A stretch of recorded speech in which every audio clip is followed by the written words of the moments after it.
Hallo und herzlich willkommen auf meinem YouTube-Kanal.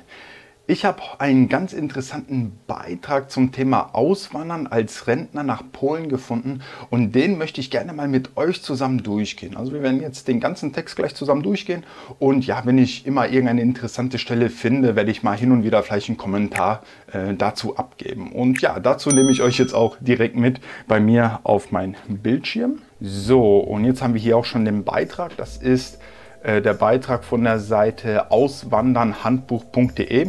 Den Link dazu, Link der Internetseite packe ich euch auch später nochmal unten in der Videobeschreibung rein. Dann könnt ihr euch den später auch nochmal ganz in Ruhe durchlesen.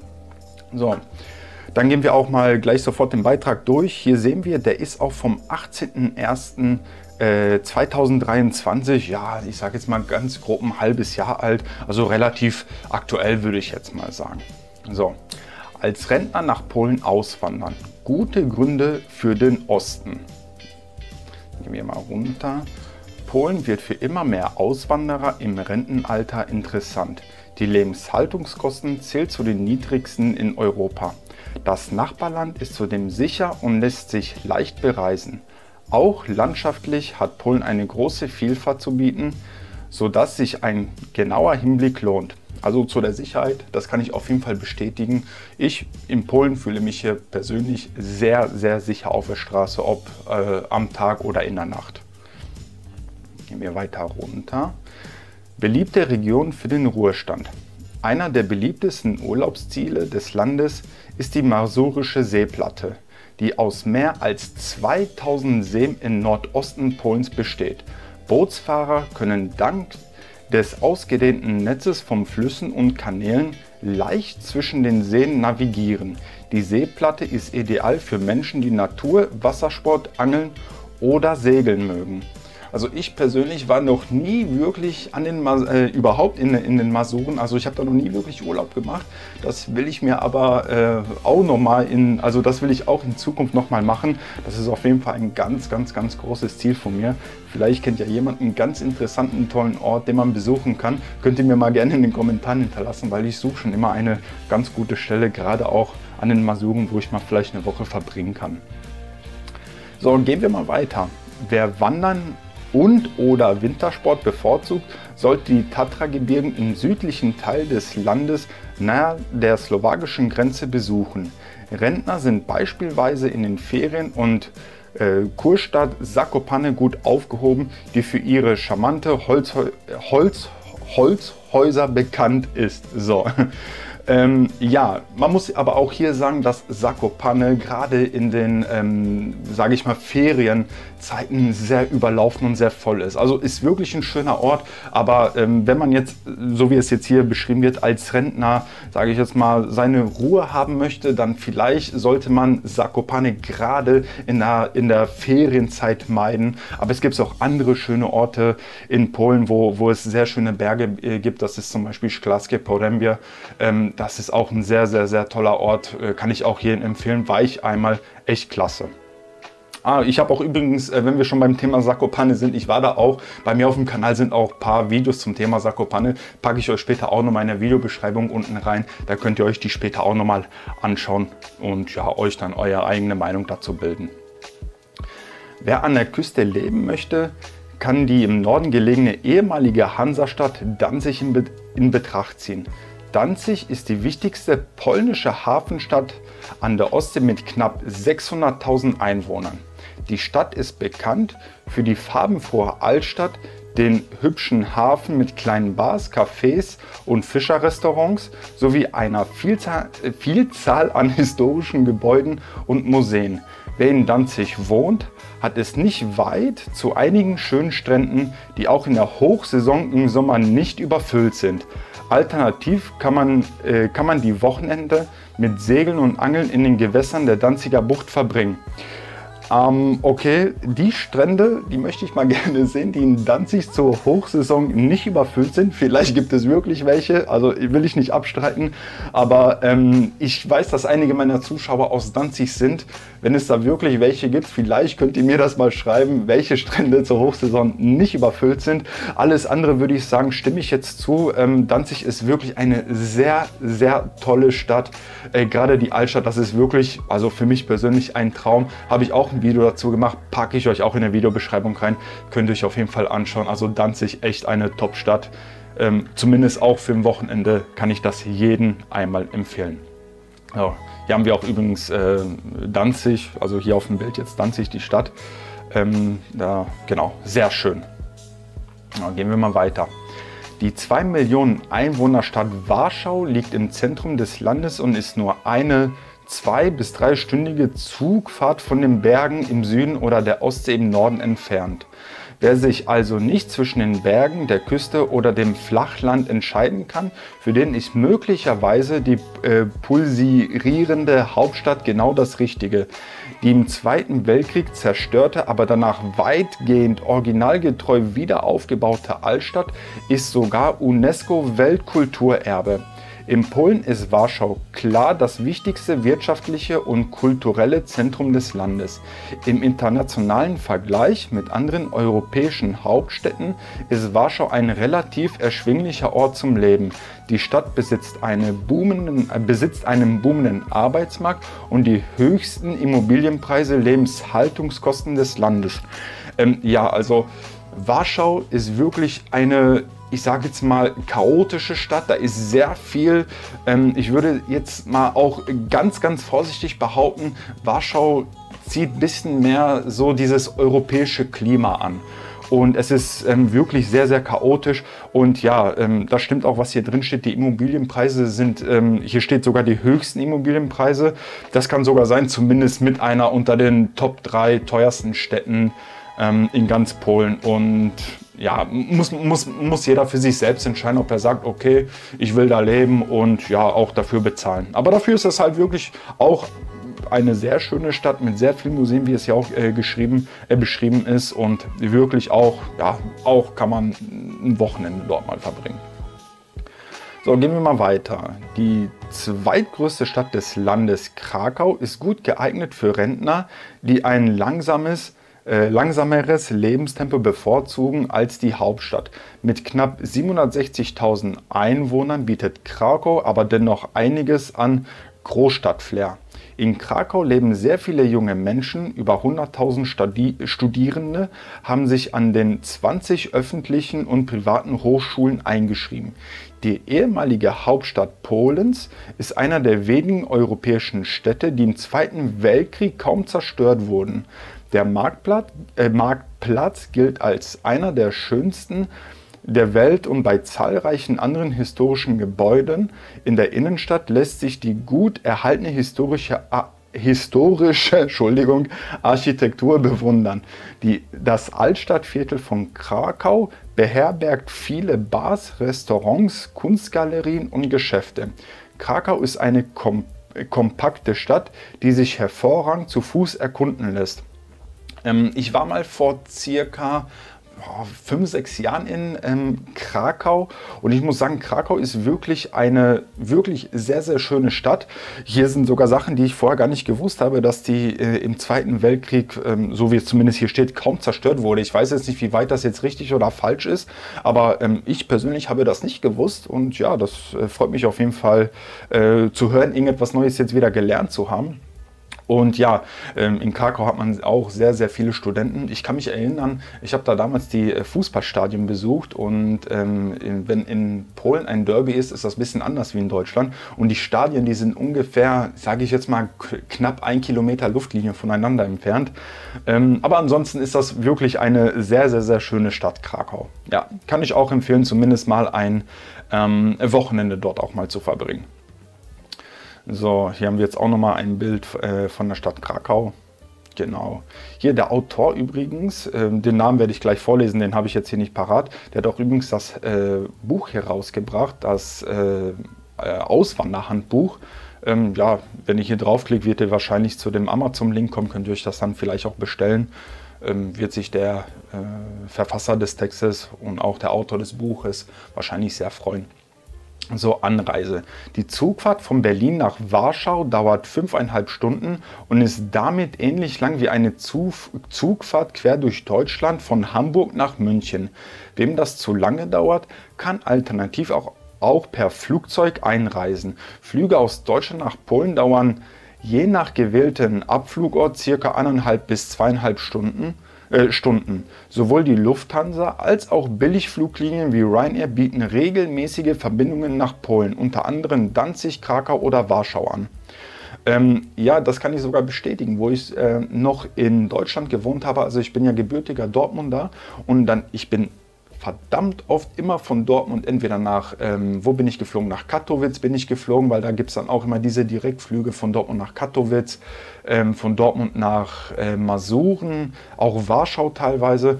Und die Flüge, die haben manchmal teilweise wirklich 10, 15 Euro nur gekostet. Und ich bin damals, ich glaube, das war die Wizz Air Gesellschaft, bin ich damals geflogen und ich hatte auch sowas wie so ein, weiß nicht, wie man das jetzt nennt, sowas wie so ein Club-Member, irgendetwas da, Mitglied war ich auf jeden Fall und dadurch habe ich dann die Flüge noch günstiger gekriegt. Ne? Also wer viel hin und her fliegt, ja, der sollte vielleicht mal wirklich im Internet gucken, so wie es hier auch steht, Ryanair, oder ich kann auch von meiner Seite sagen, was ich selber benutzt habe, ist Wizz Air. Da kann man ehrlich, zumindest damals für ca. 10, 15 Euro fliegen. Ich denke, mittlerweile werden die Flüge auch ein bisschen teurer sein. Klima. Im Norden und Westen an der Ostsee ist das Klima maritim geprägt. Maritim? Ich kenne das Wort maritim gar nicht. Maritim geprägt, das heißt, die Sommer sind niederschlagreich und nicht allzu warm. Die Winter ebenfalls feucht und mild. Im Süden und Osten des Landes herrscht ein gemäßigtes Kontinentalklima mit kalten Winden und heißen sonnigen Sommer. Klima und Vegetation sind mit dem Westeuropas vergleichbar. Ja, das stimmt. Das Wetter ist ähnlich wie in Deutschland, würde ich jetzt sagen. Die Winter sind schon wesentlich härter, muss man auch ganz klar sagen. Die sind wesentlich härter, ziehen sich vielleicht auch ein bisschen länger, ist aber jetzt auch nicht so, dass es ein wirklich extrem starker Unterschied ist. Aber ich sag mal, sowas wie minus 10, 15 Grad ist hier in Polen, sage ich jetzt mal, keine Seltenheit. Wo ich jetzt herkomme aus Dortmund, da haben wir nicht jedes Jahr minus 10, 15 Grad. Ich muss sagen, seitdem ich hier in Polen wohne, hatten wir auch bis jetzt jedes Jahr Schnee. Ja, auch davor, wo ich noch nicht in Polen gelebt habe, aber zur Winterzeit immer in Polen war eigentlich auch jedes Jahr Schnee in Polen. Zumindest kann ich mich so daran erinnern. In Deutschland war das halt nicht so. So, Lebenshaltungskosten. Innerhalb der Europäischen Union ist Polen eins der günstigsten Länder. Das allgemeine Preisniveau für Lebensmittel, Wohnen und Energie liegt bei gut 44% niedriger als in Deutschland. Aufgrund der im Vergleich zu Deutschland und Westeuropa niedrigen Lebenshaltungskosten wird Polen zunehmend zu einem Paradies für Auswanderer und Expats, die ein Land mit einem erschwinglichen Lebensstil suchen, aber nicht für die Annehmlichkeiten der modernen Welt verzichten möchten. Ja, okay, mit den Lebenshaltungskosten, das ist jetzt auch so ein Thema, worüber man jetzt streiten kann.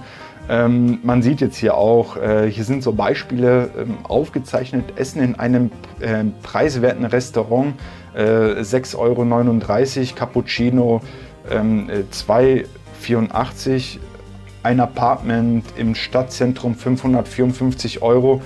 Das hört sich jetzt vielleicht alles für den Deutschen günstig an. Wenn wir hier aber einen, sage ich mal, Mindestlohn von ca. 3.000 Zloty haben oder ein bisschen mehr jetzt wie 3.000, ich weiß nicht, vielleicht kann es jetzt auch 3.500 Zloty sein, brutto, das sind um die 800 Euro netto so ungefähr jetzt. Und wenn wir dann eine Wohnung haben, die schon 550 kostet, da kann man sich das vielleicht ausrechnen. Also ich sag mal so, für den Deutschen oder ich sag mal für den deutschen Rentner, der hier nicht arbeiten muss, ja, der wird in Polen auf jeden Fall weniger bezahlen an Lebenshaltungskosten wie in Deutschland und könnte dann dadurch in Polen einen höheren Lebensstandard genießen wie in Deutschland. Ja? Aber wie gesagt, das sind jetzt hier so Preise, das ist jetzt pauschal, das kommt jetzt auch ganz darauf an, in welcher Region man ist und so weiter und so fort. Ihr kennt das Spielchen, ist in Deutschland ja nicht anders. Ne? Also München hat ja auch ganz andere Preise wie, weiß nicht, Gelsenkirchen zum Beispiel. Ne? Ja, gehen wir mal weiter. Anmeldung. EU-Bürger, die dauerhaft in Polen leben möchten, müssen sich innerhalb der ersten 3 Monate bei der örtlichen Meldebehörde Wojewodschaft, das ist ja die Wojewodschaft, das ist sowas wie in Deutschland die Bundesländer, anmelden. Wer nicht beabsichtigt, in Polen zu arbeiten, muss sich bei der Anmeldung ausreichende finanzielle Mittel, zum Beispiel Rentenbescheid, eine Krankenversicherungsschutz, nachweisen. Ich habe auch mal ein Thema zu diesem, ich habe auch schon mal ein Video zu diesem Thema gemacht, von wegen Aufenthalt und so weiter, was man dafür benötigt und ob das jetzt überhaupt alles notwendig ist, packe ich euch auch später in der Videobeschreibung rein, dann könnt ihr euch das auch nochmal anschauen. Ich denke, da ist auch der ein oder andere hilfreiche Tipp mit bei. Krankenversicherung. EU-Bürger, die nach Polen auswandern, können aufgrund des Sozialversicherungsabkommens dem nationalen Gesundheitsfonds NFZ beitreten. Anders als in Deutschland gibt es in Polen nur diese Krankenkasse. Genau, also hier gibt es nur eine staatliche Krankenkasse, so wie hier beschrieben, das ist die NFZ. Ne, also das ist nicht wie in Deutschland, dass man jetzt auch, heute gehe ich mal zur IKK, morgen bin ich bei der Barmer oder was weiß ich nicht was. Hier hat man wirklich nur eine Krankenkasse und ja, das war's. Hierfür muss man vor dem Umzug einen Antrag bei der hiesigen Krankenkasse gestellt werden, dass der Lebensmittelpunkt künftig in Polen liegt. EU-Bürger erhalten dann die gleichen Leistungen, die für gesetzlich Versicherte in Polen vorgesehen sind. Viele Polen ergänzen die staatliche Gesundheitsversorgung allerdings durch eine zusätzliche private Versicherung. Denn das staatliche Gesundheitssystem ist für Ärztemangel, lange Wartezeiten bei Facharztterminen und einen ausführenden Bürokratie bekannt. Ja, da stimme ich auf jeden Fall teilweise zu. Man muss sagen, wenn man in Polen bei der ganz normalen staatlichen Krankenkasse versichert ist, stimmt das teilweise hier. Leute gehen hier überwiegend privat zum Arzt, weil wenn man wirklich irgendetwas Dringendes hat, irgendein Problem hat und jetzt über die staatliche NFZ irgendwie krankenversichert ist und dann einen Termin braucht, kann das manchmal sehr lange dauern. Wenn man dann zum Beispiel schon privat zum Arzt geht, kriegt man schon manchmal wesentlich schneller einen Termin. Und jetzt auch eine negative Sache, die ich auch noch sagen muss, hier in Polen, das wird immer weniger, muss man auch zugeben, aber hier ist das noch, ja, ich sag mal, sehr bekannt, dass hier auch Ärzte Schmiergeld nehmen. Also das heißt, du hast eine Wartezeit von 6 Monaten zum Beispiel und wenn du dann zum Arzt gehst und mit einem Umschlag hingehst und sagst, du würdest dich gerne dafür für irgendetwas bedanken oder ihm hier eine Aufmerksamkeit geben, dann kannst du anstatt von 6 Wochen schon nach 2 Wochen einen Termin kriegen. Es ist leider hier wirklich so. Und jeder, der das abstreitet, naja, ich denke, ich lasse das mal und gehe mal weiter zum nächsten Thema. Sprache. Polnisch ist die offizielle Landessprache. Neben der Landessprache lernen Schüler ab der 4. Klasse eine erste Fremdsprache, wobei die meisten Schüler Englisch wählen. Vor allem junge Menschen besitzen daher in der Regel gute Englischkenntnisse. Etwa 2 Millionen Schüler lernen außerdem Deutsch, die zweitwichtigste Fremdsprache in Polen. Auf dem Land und bei der älteren Bevölkerung sind Fremdsprachenkenntnisse weniger verbreitet, sodass hier Polnischkenntnisse im Vorteil sind. Ja, das stimmt hier teilweise zu. Hier steht jetzt, dass Fremdsprachen hier ab der 4. Klasse gelehrt werden. Meines Wissens nach fangen die hier schon an, ab der 1. Klasse mit Grundkenntnisse Englisch. Also, aber das ist dann wirklich so Grundkenntnisse. Dann werden irgendwelche Tiernamen auf Englisch gesagt oder sonst irgendetwas. Ob das jetzt in der 4. Klasse dann wirklich in die Grammatik geht, das kann sein. Aber hier lernen die schon wesentlich früher Fremdsprachen. Man muss auch sagen, dass Polen oder auch sehr viele junge Polen sehr, sehr gut Englisch sprechen, meiner Meinung nach sogar besser wie in Deutschland. Liegt auch vielleicht damit, oder das hängt vielleicht damit zusammen, dass man hier in Polen mit Fremdsprachen, Englisch oder so wie auch hier beschrieben wird, Deutsch, sehr viel erreichen kann, wie jetzt in Deutschland. Und in Deutschland ist zum Beispiel der Arbeitsmarkt jetzt nicht so stark vertreten für Fremdsprachler. Also wenn du jetzt Englischkenntnisse hast, ist das toll. ja, aber es ist jetzt nicht irgendwie zwingend notwendig, ja, da überwiegend die Sprache Deutsch gesprochen wird. Und hier in Polen ist das so, dass sehr viele ausländische Unternehmen nach Polen kommen, weil hier auch unter anderem die Arbeitskraft günstiger ist und hier auch andere Arbeitsbedingungen herrschen wie in anderen Teilen Europas. Und ja, das ist natürlich für ein Unternehmen, was Geld sparen möchte, hier sehr günstig, und daher wird hier auch sehr oft immer Englisch als Fremdsprache sehr gerne gesehen, auch Deutsch. Zum Beispiel ich in meinem Job, ich führe auch sehr viele Bewerbungsgespräche, und es ist auch keine Seltenheit, dass ich wirklich Bewerbungsunterlagen in Englisch kriege. Also das sind Polen, die sich bewerben, aber in englischer Sprache, ne? Also das ist auch keine Seltenheit. So, Rentenzahlung. Die gesetzliche Rente kann ohne Probleme auf ein Bankkonto in Polen ausgezahlt werden. Hierfür müssen die neue Bankverbindung IBAN-Nummer vorab den Rentenservice der Deutschen Post mitgeteilt werden. Polen ist zwar EU-Mitglied, der Euro ist allerdings nicht die offizielle Landeswährung. Entsprechend sind bei der Auslandsüberweisung Kursverluste bei der Währungsumrechnung möglich. Die Verluste werden nicht von der Rentenversicherung getragen, sondern immer vom Rentenempfänger. Wer ein Konto in Deutschland beibehält und die Rente dorthin überweisen ist, kann diese Verluste aber reduzieren. Für Überweisungen nach Polen, zum Beispiel Mietzahlungen, gibt es mittlerweile günstige Überweisungsdienste wie Wiese, mit denen sich Verluste durch Währungsumrechnungen deutlich senken lassen. Ja, es gibt verschiedene Methoden, wie man jetzt sein Geld problemlos und auch kostenfrei sogar nach Polen transferieren kann. Viele Banken bieten schon ein Euro-Konto an, auch, also quasi ein Euro-Subkonto, sowas habe ich auch. Und da kannst du wirklich ohne Probleme, weiß nicht, 50.000 Euro problemlos von Deutschland nach Polen dir senden lassen, ohne 1 Cent Gebühren zu zahlen oder auch nicht irgendwie Umrechnung, weil du schickst wirklich Euro nach dein Euro-Konto, dann kannst du das abheben und dann in einem guten Kantor zum Beispiel umtauschen. Wenn ihr direkt von einem deutschen Konto zu einem polnischen Konto überweist, dann ist das, ja, wie es hier beschrieben wird, muss man da wirklich mit sehr hohen, ja, Umrechnungskursen rechnen. Also ja, genau. Also informiert euch da vielleicht vorher bei eurer Bank, wie da der Umrechnungskurs ist.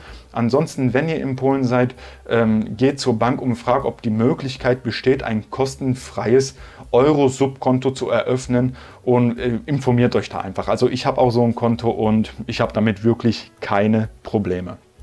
Steuern. Zwischen Deutschland und Polen besteht ein Doppelbesteuerungsabkommen, welches auf der Webseite der Bundesfinanzministeriums eingesehen werden kann. Bei Renten aus der gesetzlichen Sozialversicherung, Artikel 18 Absatz 2, hat der Quellenstaat der Rente, gleich Deutschland, das Besteuerungsrecht. Gleiches gilt für Beamtenpension, Artikel 19 Absatz 2. Lediglich Zusatzrente wie beispielsweise eine betriebliche Altersvorsorgung oder eine private Rente werden in dem Land besteuert, in dem ein Rentner ansässig ist. Artikel 18 Absatz 1. Also genau, da kann ich auch sagen, normalerweise in der Regel sollte die Rente, wenn ihr wirklich eine ganz normale staatliche Rente bezieht, solltet ihr da keine Abzüge haben. Aber auch wie das hier beschrieben ist, informiert euch da vorher wirklich nicht, dass ihr dann dort eine böse Überraschung kriegt. So, genau, das ist hier der Autor, ja, das ist der Rainer Hellstern. Genau, der hat auch hier dieses Buch geschrieben. Und ja, also ich von mir kann sagen, das ist wirklich ein ganz guter Artikel, sehr toll beschrieben. Sehr viele Wahrheiten stehen hier drin. Und ja, ich hoffe, ich konnte euch vielleicht ein bisschen was hier berichten, ein bisschen euch hier was zeigen, ein bisschen was berichten, vielleicht auch den einen oder anderen zu einem tollen Gedanken bringen, um vielleicht wirklich seinen Plan durchzuziehen, nach Polen auszuwandern und hier vielleicht seine Rente hier in Polen zu verbringen. Ich von meiner Seite, ich bin kein Rentner, ich bin hier Arbeitnehmer, ich bin hier wirklich voll zufrieden mit dem Land. Man muss sich natürlich auch auf das Land einstellen, das ist ganz klar, aber das hat man überall so. Ja, ich hoffe, dieser Beitrag hat euch gefallen und ja, ich danke euch auf jeden Fall, dass ihr euch die Zeit genommen habt und dass wir zusammen den ganzen Beitrag durchgehen konnten. An dieser Stelle wünsche ich euch auch noch einen schönen Tag, bleibt gesund, ja, und bis zum nächsten Mal. Ciao!